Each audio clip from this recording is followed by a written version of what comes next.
Item number 6. We have seen the message. Good. Good. I didn't. So let's do a quick prayer.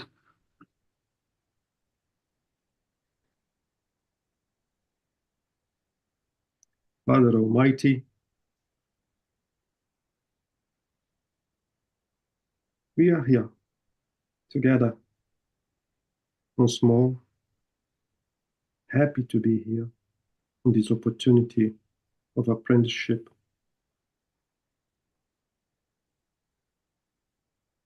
Allow us to be surrounded by good spirits, giving us the right intuition of what to say, what to ask, what to share.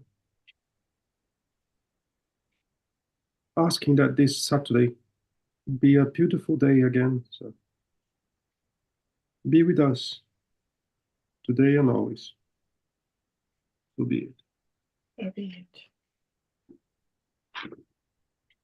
So, item number 6. How can the spirits who seem to be intellectually evolved entertain obviously erroneous ideas about certain matters? Interesting question. They have their own doctrines, those who are not very advanced, but who think they are, hold their ideas to be the truth. The same thing happens amongst you. I like to talk about the truth.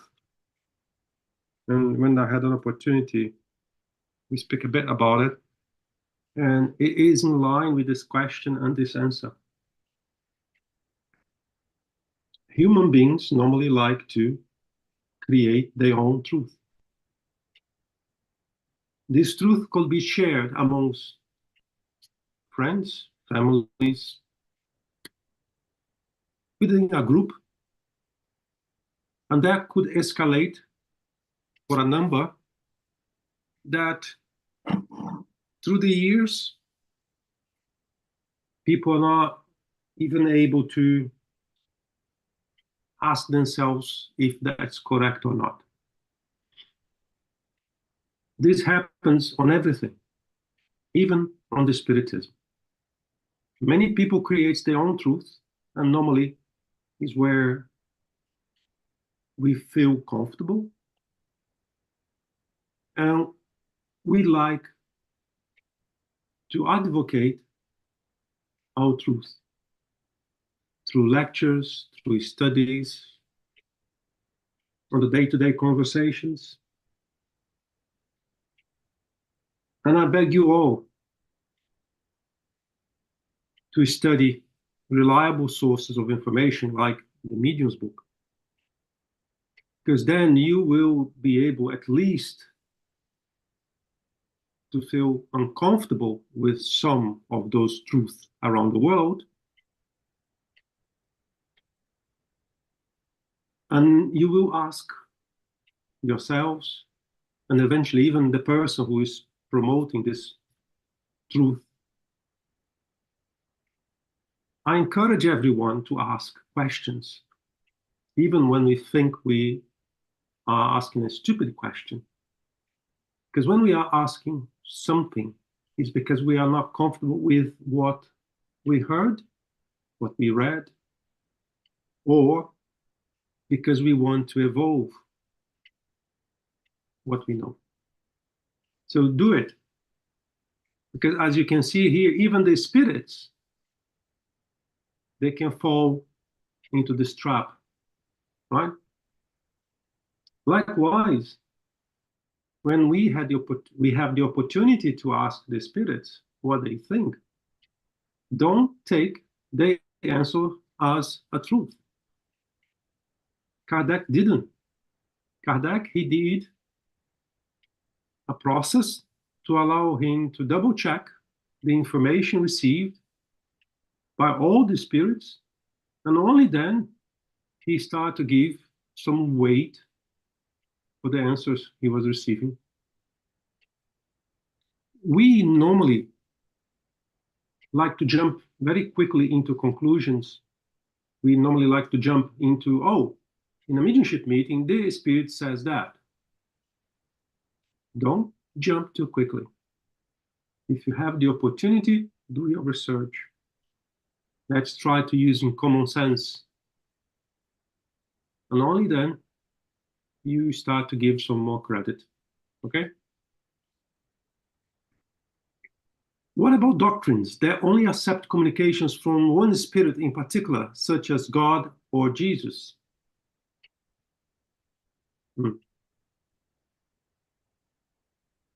Let's see the answer first. A spirit who teaches this wants to dominate, and therefore imposes itself as the only one. However, the unfortunate spirit who dares to assume the name of God will pay dearly for its pride. Such doctrines refute themselves because they contradict the most widely verified facts. They are unworthy of serious considerations because they lack of foundations.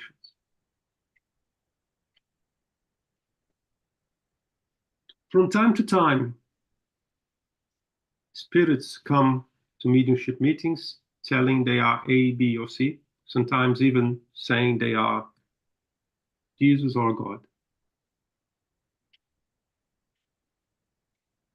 And we jump too quickly into, whoa, we are great. We are receiving, they came themselves to our meeting. They are giving us this information. I've seen that over and over. And when we try to tell people, beware, we need to make some research about it. We need to dig into it.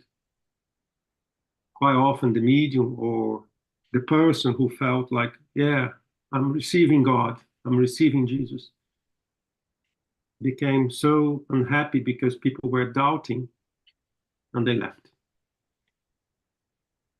But I have a hand. Hi, Denise. Hi, Graham. Yes, I think just the question, what came to me straight away is pride. Even like, because if you think that you're going to receive just this joy, it's the pride kicked in, and that's it, just like, and it's one of our biggest challenge to overcome is our pride. And that's come straight away. Okay, how can any religion that is based on pride to be receiving just exclusive people can be any can be any good, not any good, but can help you in any way. I agree with you. I agree with you. It starts trying to promote the pride of the individual. Yeah. But the consequences are way bigger than that. Creates doubts in the group. The group may have part believing that is God sending messages. The other part may not. And human beings like to be right. We like our truth and we like to be right. So then we start to have arguments. We start to have disagreements within the group. And sometimes this type of message is not even targeting the medium itself. I'm sorry. It's targeting the group because they want to create a bad atmosphere in the group. And normally when it happens, some of the members go away. So that is one of the consequences. Hi, Christine. Hi, Gilliam.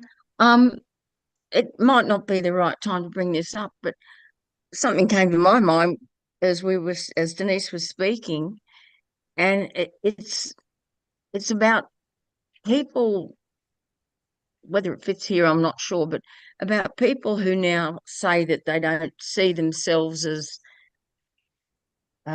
male or female, and talking about, a spirit says, I'm God or Jesus, and how do we know? Has there been any any issues to do with spiritism and people who see themselves as something other than a male or a female spirit? Do you know what I'm saying? Mm-hmm. What I'm alluding to? Yeah. I like to refrain to things that are concrete, to things that can be scientifically proven. And many of those situations we see nowadays, I cannot find resonance or support from science. So I haven't seen anything in the Spiritism to endorse nor to deny. So what the Spiritism says is that we have to love and respect everyone as equal. And that's what we do. That's what we do. Because who am I to judge? And saying that, we all judge a bit, right? We all, because when we think about something that we do not agree, we are judging already. But who am I to advocate yes or no? It's something that is complicated. Too many people do. But I think I don't want to bring that responsibility to me. If I create a judgment for myself, it's something. If I create a judgment and I promote that judgment, it's something entirely different. Because then I am inducing people to think as I think. And then I become responsible not to what I think, but what I think and what the others are thinking because of my way of seeing things. So it's a bit complicated. I'm not sure if I answer your question or your comment, really. No, yeah. Sorry? No, I think you did. Yeah, I think you did. It's just, I just thought it was interesting. Just at that point, I thought I need to ask this question, Mhm. just in terms of a mediumship, and if there'd been any issues around that, with spirits saying, this is what I apart from saying I'm God or Jesus, and no, I haven't seen any communication that I could validate as reliable saying anything on those lines, right? But even if we do receive something, we always need to evaluate the source, how it has been received, by whom, what the person thinks. You know, there's a lot of things to take into that equation. But I would tell one thing that quite often make people get lost with things we say on the spiritism and what is happening around the world. A lot of people say that the spirit does not have agenda. And yes, the spirit, the source, the light does not have agenda. But the perispirit does, because we are a mirror. Our physical body is a mirror of our perispirits. So, as obvious conclusions, we understand that the perispirit is. As we evolve and we don't need the perispirits anymore, is another thing. The source of what we are, the spirit, is neutral. But the experiences we are having, even on the spiritual world, when we possess the perispirit, is a different thing. Okay? Just some food for thought.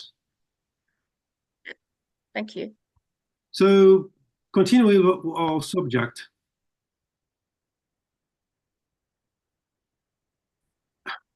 let's assume that I start to tell you guys here that I'm listening to God. And God is instructing me to give you A, B, C, D messages. Is that something that is technically possible? I don't know. I truly don't know.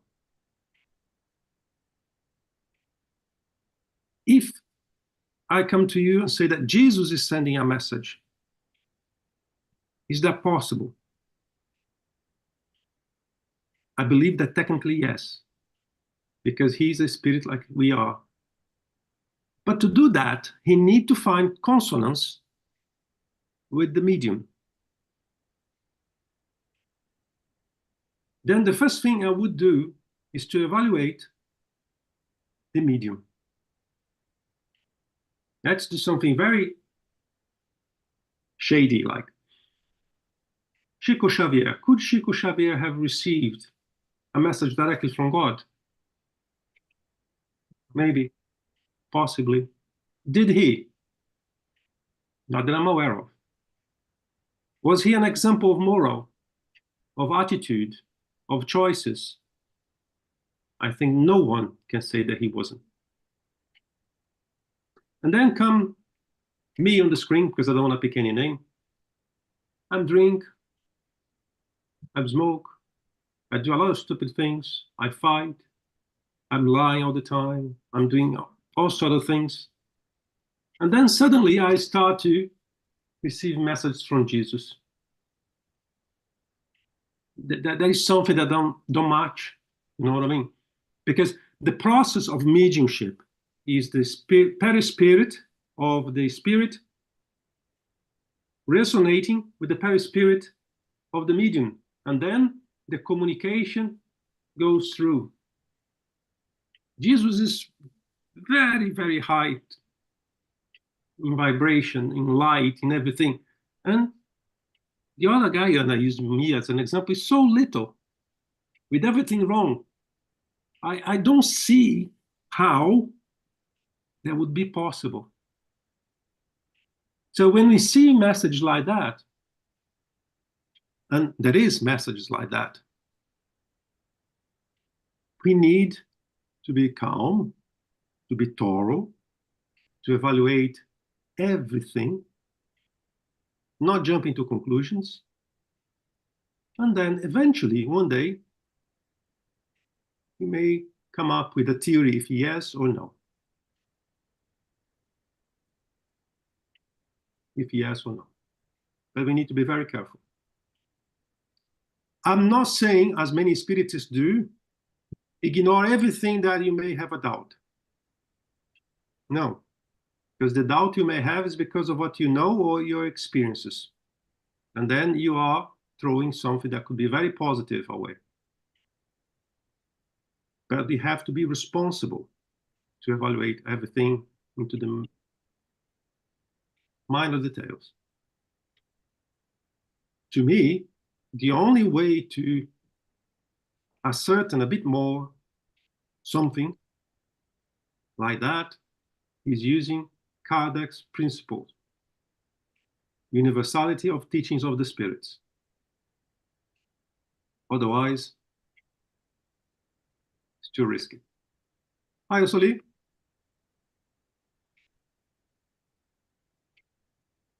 Morning, everybody. Good morning. You see, in this question, I think about as one spirit, a high spirit, Santo Agostinho. He comes to Allan Kardec and recognize to not have spirits, succubus, incubus, also. So Han var very, very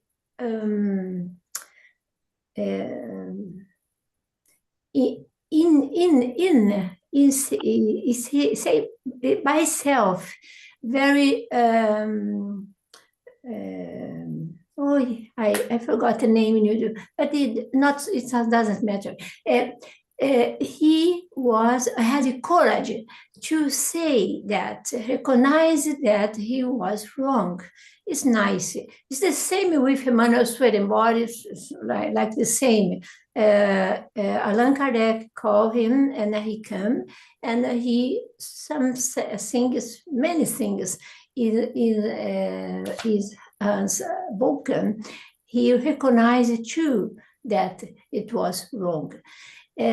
And so I think this is a signal between one good spirit and one spirit is only proud and don't recognize anything because they would like appears only. I think that even when the message seems to be positive, you need to be careful. Even when spirit is showing that he is humble, we need to be careful, right? Because they could be lying. They could be like having a mask to get confidence of a person or a group. And when that trust is established, then they will play. The only way I see that is really something we can take on board is the results of what they are preaching or the results of what they are doing. Because I haven't seen a bad spirit doing a good thing yet. I'm not saying it does not exist. I'm saying I haven't seen, right?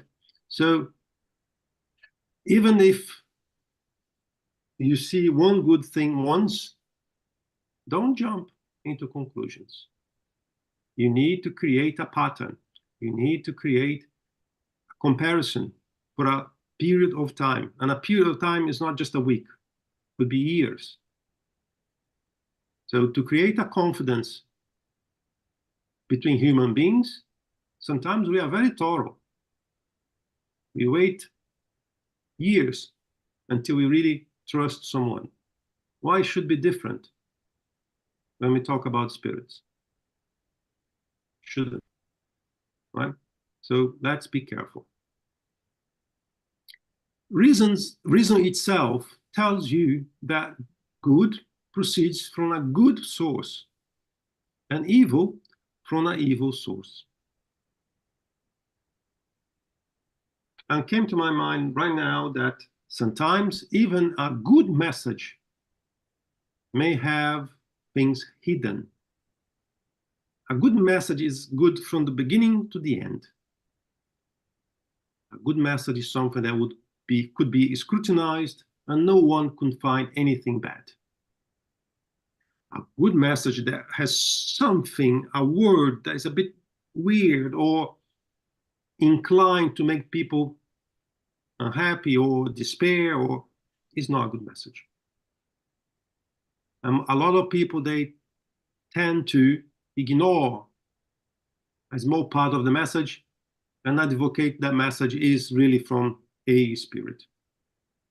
And as I said here before, during pandemic, we could see on the internet a lot of messages. People were saying, oh, this message came from this spirit, this spirits with good names, like, you know. And when you read the message, no, that's not possible.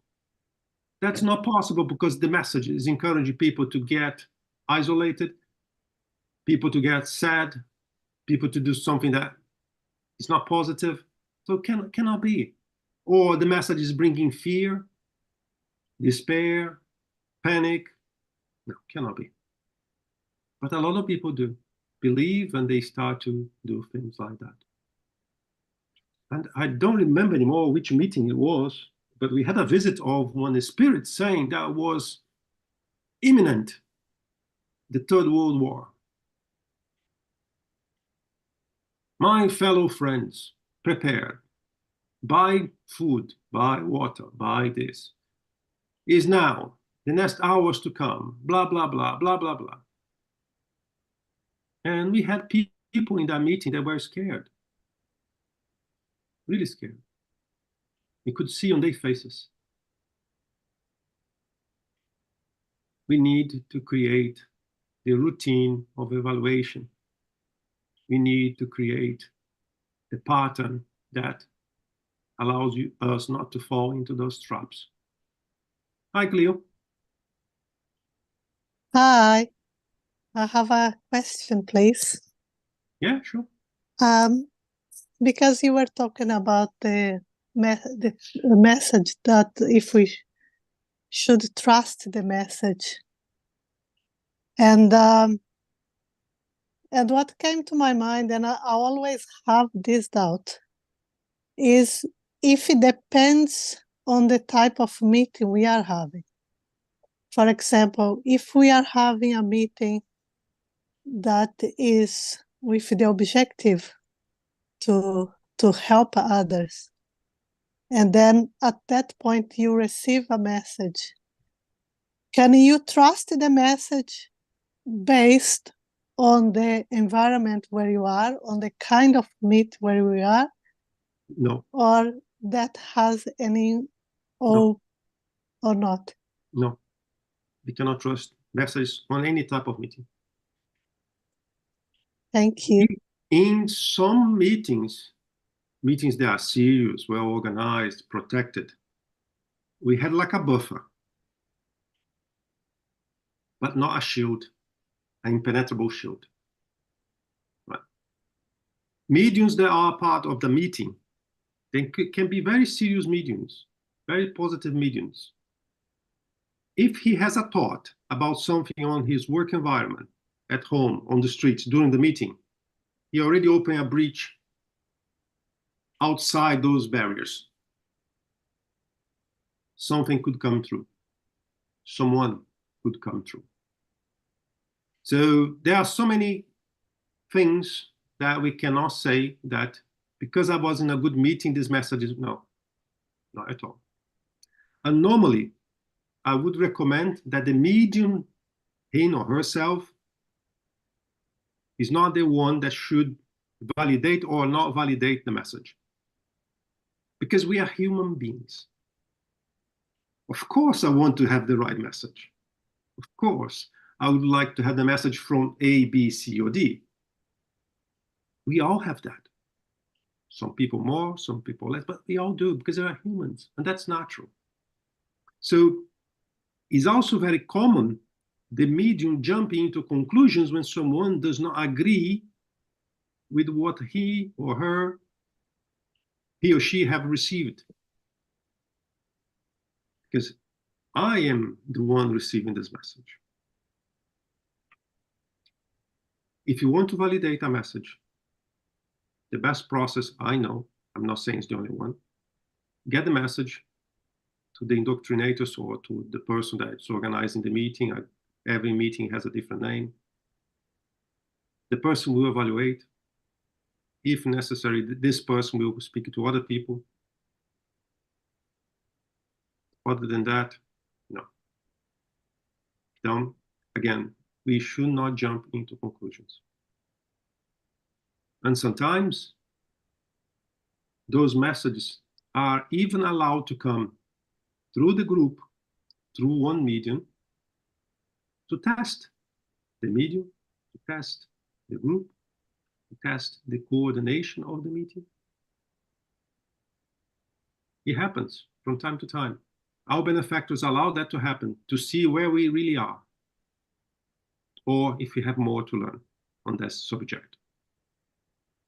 So we need to be careful, always. Doesn't matter where.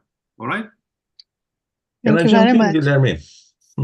Wait, I'm sorry, I can't raise my hands. I think I lost this option because I'm sharing my screen. I can see you. I just want to add that, when we shouldn't look and analyze, evaluate just one message. Imagine that in one message, everything that we know so far is, thrown to the ground, and the Spirit brings something completely different, and that contradicts what we know. And that should be kept, because if that repeats itself in many places, then we start to consider that perhaps there is a bit of truth in that particular message. But we should always evaluate messages in different context and different aspects. As you mentioned, is it technically possible? Can Jesus, for instance, communicate through a medium? Yes, he can, but why would he himself come and communicate through the medium? The content of the message, would Jesus come to say trivial things to us? Why? And of course, the group of mediums there as well. And the content, as you said, if there is one word at least that, contradicts the beauty of the message, then, should be careful. And also the perception, sometimes not direct perception, seeing or hearing, but the perception of some mediums that are in the group. Because they say, I don't know why, but while that spirit was communicating, I felt something uncomfortable. Or I felt that, he wasn't saying the truth. So these are all elements that we have to add to this huge equation before we start to contemplate, to put in the queue to accept, yes, it is a message that, can be taken seriously. And as I said, if we bring something completely different from what we know, keep it in the shelf and see if that repeats itself in different places through different mediums, and as Kardec did. And then we start to accept. We shouldn't, as you said, jump to accept one single particular message in one meeting through one medium and say, this is the truth. I'm following this guy and full stop. No, we should always be, skeptical and evaluate and analyze. Yeah, totally, Munia, totally. I just would like to say one thing, that a medium has an activity, a task, a function in the mediumship meeting.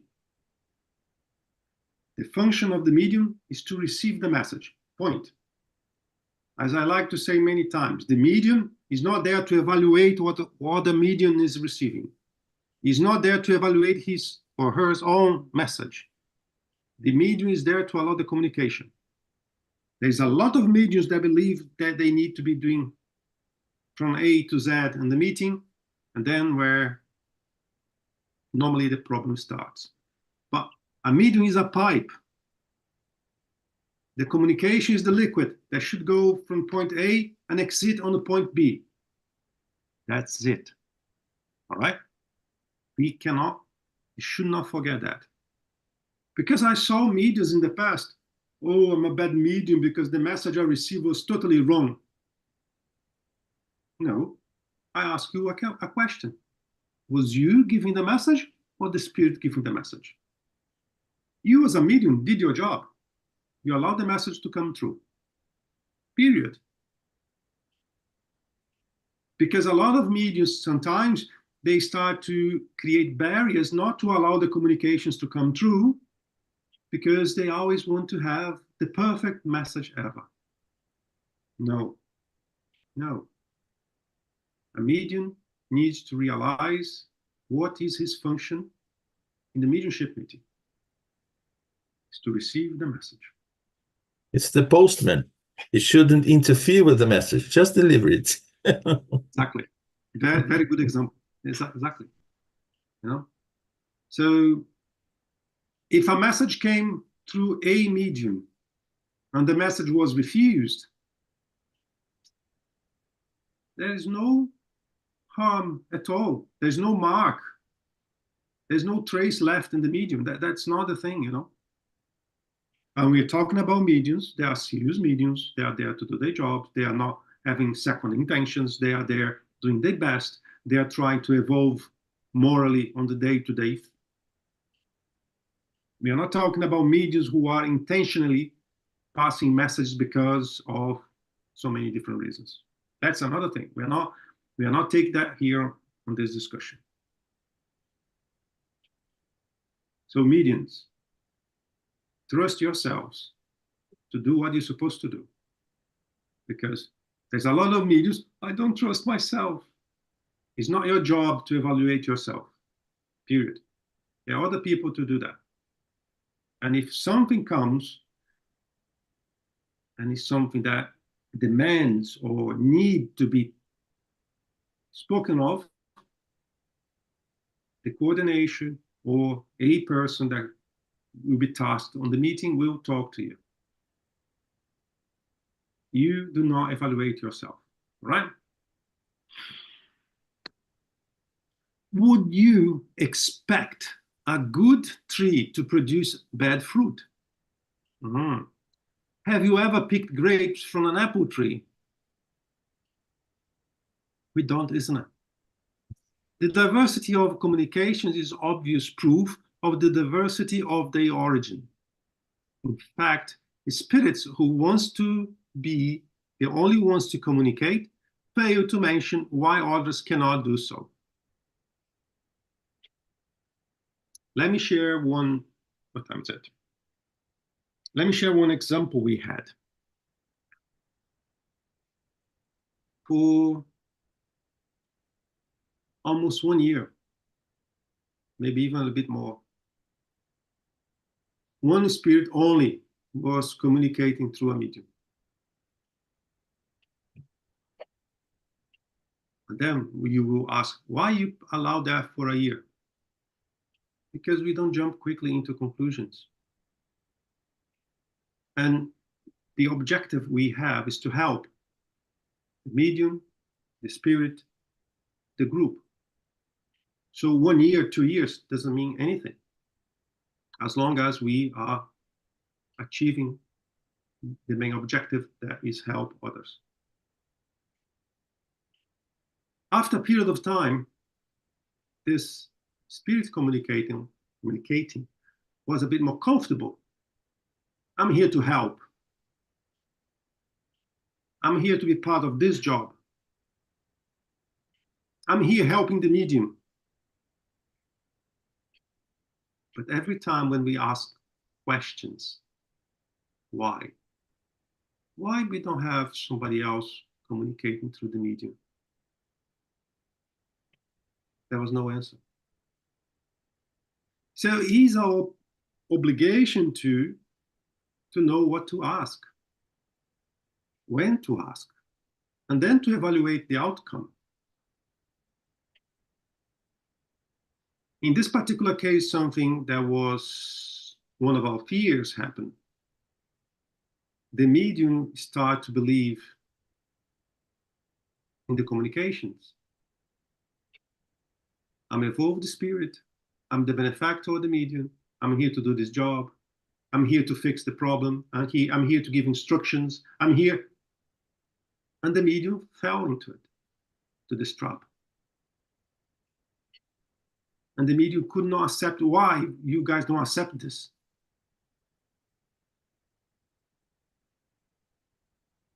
Well, the medium left. After this 1 year and a few months, the medium left. How that finished, I don't know. But I am giving this example to show that we should not be in a hurry. We should not jump into conclusions. We should try to do what Kardec told us to do.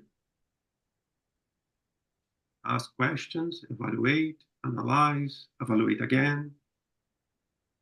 And when we identify that something is not in line what it's supposed to be, we continue anyway, because our objective is to help. But this particular outcome was because the medium fell into the trap. He was not humble enough to accept what other people were saying, including myself. We were telling him, this is not what is happening. We don't have this experience. To the point that during the experiences, we decide that this spirit will not communicate in this meeting anymore. Please allow other spirit to come. What do you think has happened? No other spirit communicate through this meeting. So we have means to isolate, we have means to identify, we have means to try to help, but something that we cannot do is convincing people of what the people don't want to be convinced. Hi, Camila. Hi. One question about this particular case. Did the group try to understand why no other communication was allowed for any other medium in the section, not No, only the one? not any other medium. The communication, we had other communications in the meeting. We could not get other spirit communicating through this medium. Yes, we know why. because the spirit that we were talking, he was blocking the possibility of other spirit to come, because we had clairvoyant mediums on the room. So when we start to help people, as Munir said, I think today, we should use all the tools we have to help people. So even if the person who was dealing with the spirit could not see, the one, can you have a look for me, please? Can you tell me what's going on? Can you tell me what you see? See, we need to work with all the tools we have to come into a conclusion, right? But I was the one speaking to the spirit and the medium, even when I was presential and remote. And my take is that the medium was helping the situation, because the medium wanted to believe that was my benefactor. I have a super benefactor that can help everyone, that can do this, can do that. And he was not, he was fascinated to a certain extent with what was happening. And then was too difficult. He could not see outside of his bubble what was happening. And when other people approached him, he was kind of irritated. He was never irritated with me, but other people, when tried to speak to him, he totally refused to listen. So it was something that, if he had decided to stay in the group, eventually that will be sorted. Because we had other scenarios like that in the past, that was sorted. But he fell into the trap, you know, and he went to another spiritist group. Did the group that he moved on accept him as everything he was saying? I don't know. But he was seeking someone to validate what was happening, and we could not. But there was like 10 minutes of the meeting. After the time of the medium was over, that was it. We carry on the meeting normally with other mediums, other messages, or the other works we do. So that was one specific person. And another thing, as curiosity, to people that participate in our meetings, we know that the medium will have the time allocated to him to work, to allow messages to come through, 2 messages normally. After that, you will not receive more messages. And this individual, sometimes through the meeting, he decided to allow, again, the spirit to come back to communicate. We had to have a pulse enough to control what was happening. So it was a series of events that we allow us to identify the completely lack of balance of what was happening. Did I answer your question? Yes, shows that the spirit was disturbing, right? That was my takeaway about the goal was disturbing. Right. Indeed. And one thing that we all need to know, not only in this particular case, the influence of the spirit was to the level that I call an obsession, because what's happening in the spirits group, at home, at work.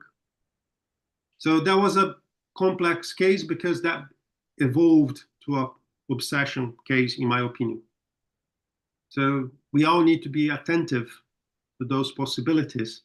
We all need to be careful not to fall into those traps. And we all need to be humble enough to feel like something is happening to me. Munir, something's happening to me. This, and this. I need help. Keep an eye on me. There is no shame at all doing something like that. Because when we are involved in a problem, we lose sometimes the perception of what's going on. So if you feel something, Munir, Sharon, someone, help me. Keep an eye on me. The worst thing that could happen is the isolation. Because quite often, that is the target. That's the objective. The spirit or the group of spirits wants to isolate the person. And if the person falls into the trap, is totally isolated, does not allow anyone to come closer, does not allow that help, it's very difficult. All right. Let's talk about here the diversity of the communications and how Kardec said, let me read here again. The diversity of the communications is obvious proof of the diversity of the origin. Why I want to talk about the diversity of the communications? Because we need to be attentive to the communication, the language, the purpose. One spirit will not speak the same way as the other one. And there is another complication. Even the same spirit speaking through two different mediums may not be 100% equal, because we know that the medium may play a part on the communication, and that's natural. But the content of the message will be the same. The medium A may use a word beautiful, the medium B may not. Use another word to say that was good, but not beautiful. So this is something we need to be taking into account.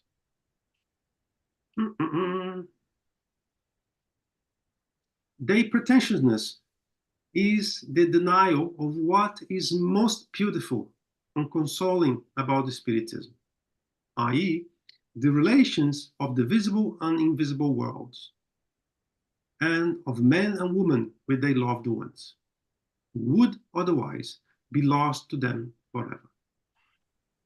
These very relations are what identify men and women with their future, and which detach them from the material world. Suppressing these relations would plunge them into the torment of doubt and would feed their selfishness. Hi, Liz. Hi there. Yeah, on this particular theme that you have just read, I'm not sure about where it says who would otherwise be lost to them forever. Nothing's ever lost forever. Yeah. It can go into primal matter, but you still then get the chance to evolve again. If that's the worst case scenario. I agree that nothing is lost forever. Yeah. It may take a long, long time to get there again. Oh yeah, eons. Yeah. So yeah. Why I'm saying that? Because we shouldn't lose an opportunity today. Right? Sometimes our pride or any other thing start to play against ourselves, and then we decide not to use the present opportunity to fix things, and God knows how long it would take to have another chance to do it. Oh, absolutely. But I think that is quite ambiguous and pretty scary for people if they can think that, you know, it can be forever, to actually see it written in black and white like that. Yeah. I also have to apologize for not participating before. I've been on my nebulizer because my long COVID came back a bit. So I will be online now. Thanks. All right. If you were to examine the doctrine of these spirits, you would find unjustifiable contradictions at every step, proofs of their ignorance regarding the most obvious things, and thus sure signs that they are little evolved.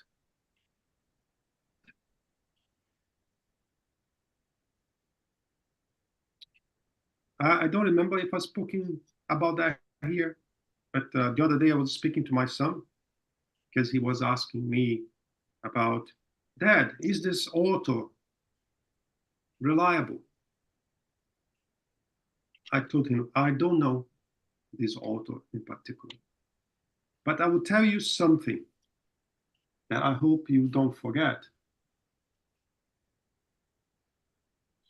We need to be sure about the source of information of what we are reading or what the message, source of the message we are receiving. the way I do choose what I will read to give that confidence. But saying that, I read everything, okay? All sort of information from everywhere. Books, they are not Spiritist, they are Buddhist. I read everything. But to do what I do, I have a sequence that I always follow. Reliable books. 1, Kardec.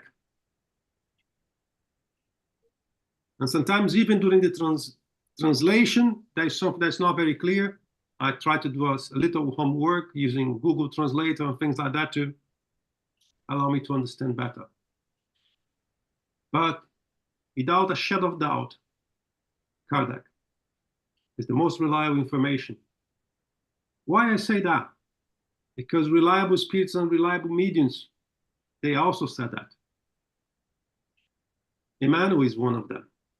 He said that if anything I say go against what Kardec says, ignore me and stick to Kardec.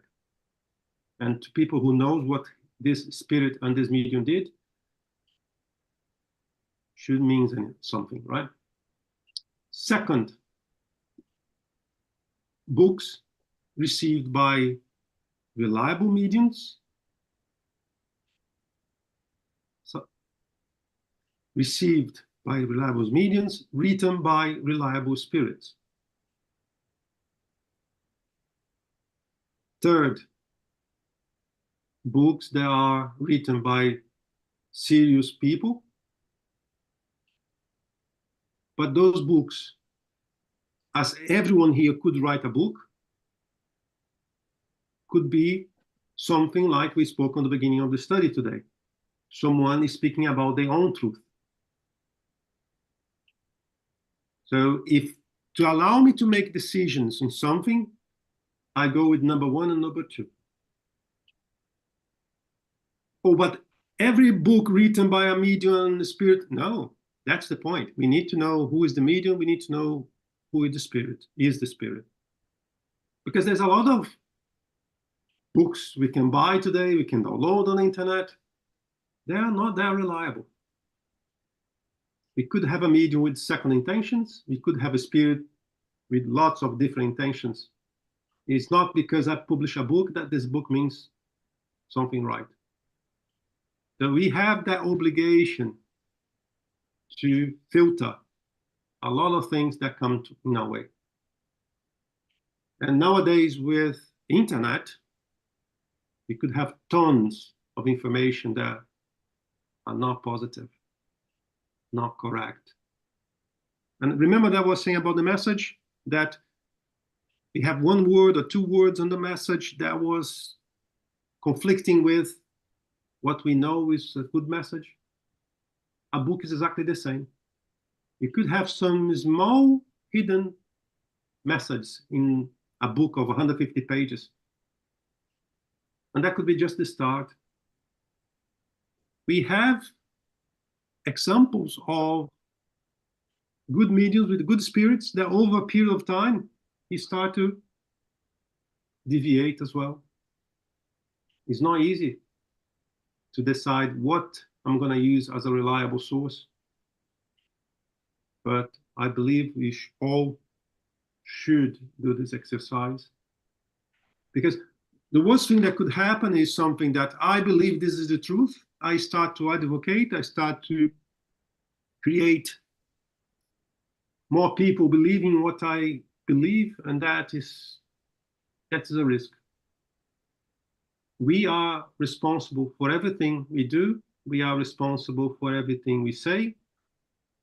And if I am pushing you guys to go in the wrong path, I am responsible for that. So we need to be careful when we decide to pass a message, to not take that burden into all that, because that's what happened. Hi, Camila. You're saying the way that I feel based in my experience, and the way that I can make the things make sense in my mind, right? Not to. It's like we have many layers, as you said. We cannot connect with the most highest and poor layer, right? Because you are not poor enough. So when we being the other side, we also you want to work, right? We need to work here, and we want to help there, but we still with a lot of imperfections, right? So I think it's like you said, like when we met someone that is incarnated, is the same thing when we met one that is not here. Mm-hmm. Totally. There's no difference. There's no difference at all. You know, we need to remember that we are all alike, spirits and incarnated spirits. We all can do good things and bad things. We all can have good choices and bad choices. There's no difference. Hi, Liz. Hi there. I just also wanted to say the element of hope, especially when it says lost to them forever, because even people like Hitler or those that are in, a very, very long, interminable sleep, when you consider the yin yang symbol, even in the dark side, there is that spot of white, that spot of light. So even in the most of darkest of area, there is that light, that hope, that possibility of light. And in vice versa, for those that are so white and pure, there is always that little speck of black. Good point. Very good point. And with that, I will wrap up our conversation of today. And Munir, you have the control. Can you stop share, please? Let me see. Oh, you're there. Oh, yeah, Rafael is there. I'm here. Okay, Rafael, I leave the court for you. Thank you, Guilherme. Hello, everyone. I think I might have some new people in the last few weeks. At the end of the studies, we do a moment where, together with closing the studies, we also, we do a moment where we all put our intention in the same direction to generate that wave effect of good fluids, let's say, to the spirits in need and to the people in need in this planet. We've been doing that for a few months now. The different groups in the UK are doing that, each group in a different day. So what I invite all of you is to just close your eyes and follow me in this in thought, so that we can together,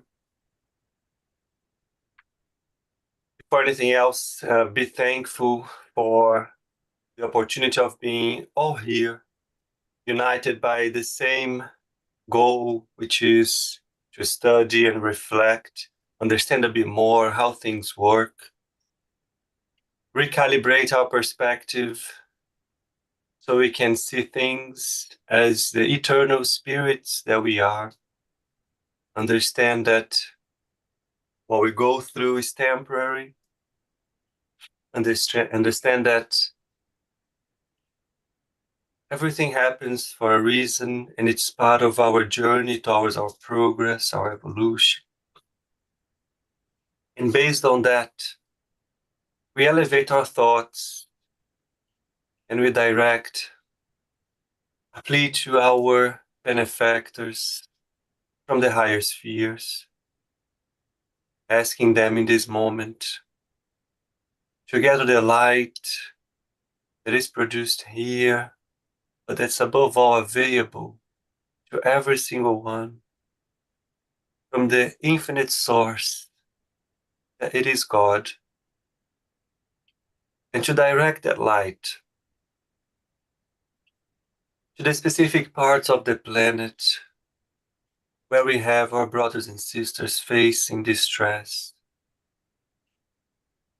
because of catastrophes. Many places where there are floods, like in the south of France or in the south of Spain. In other places where the temperatures are rising, there's wildfires, storms. catastrophes that put many of us in great distress, or we don't understand the reasons behind it, allowed all of these brothers and sisters to receive in this moment a different idea that implants in their minds, and for a moment relieves the despair that they feel, the sadness. Allow that idea to germinate so that they remember that above all of us, there is a loving Father who is inviting us to renewal every day, who has given us the strength that we need to face the problems in front of us, to place the true value in the real treasures for the soul, our virtues, to understand that material things are temporary. We ask our beautiful Lord to envelop them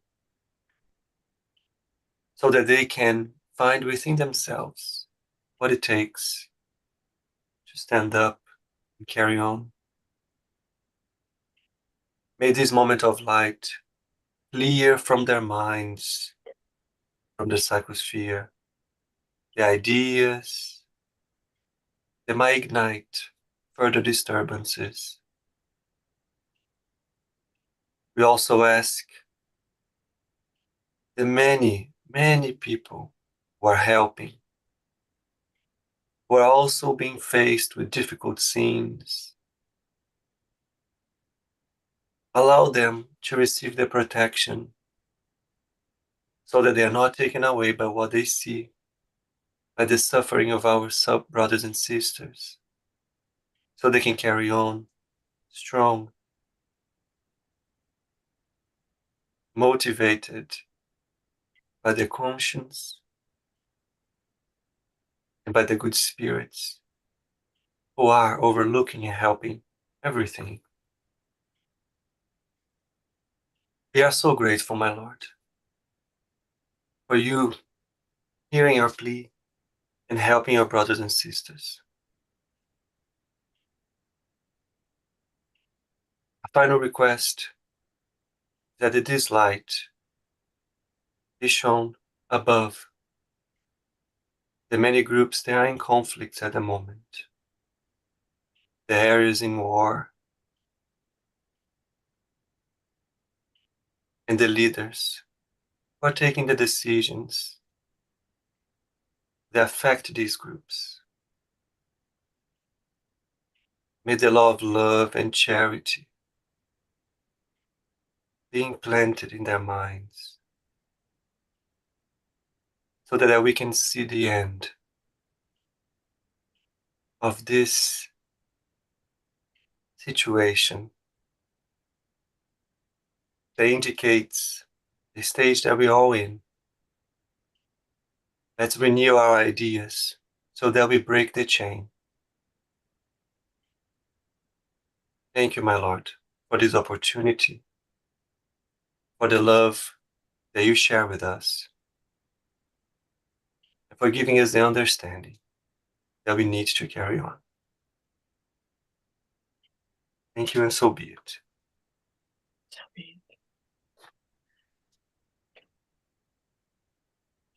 Bye-bye. See you guys next week. Bye. Bye. Ciao. Thank you.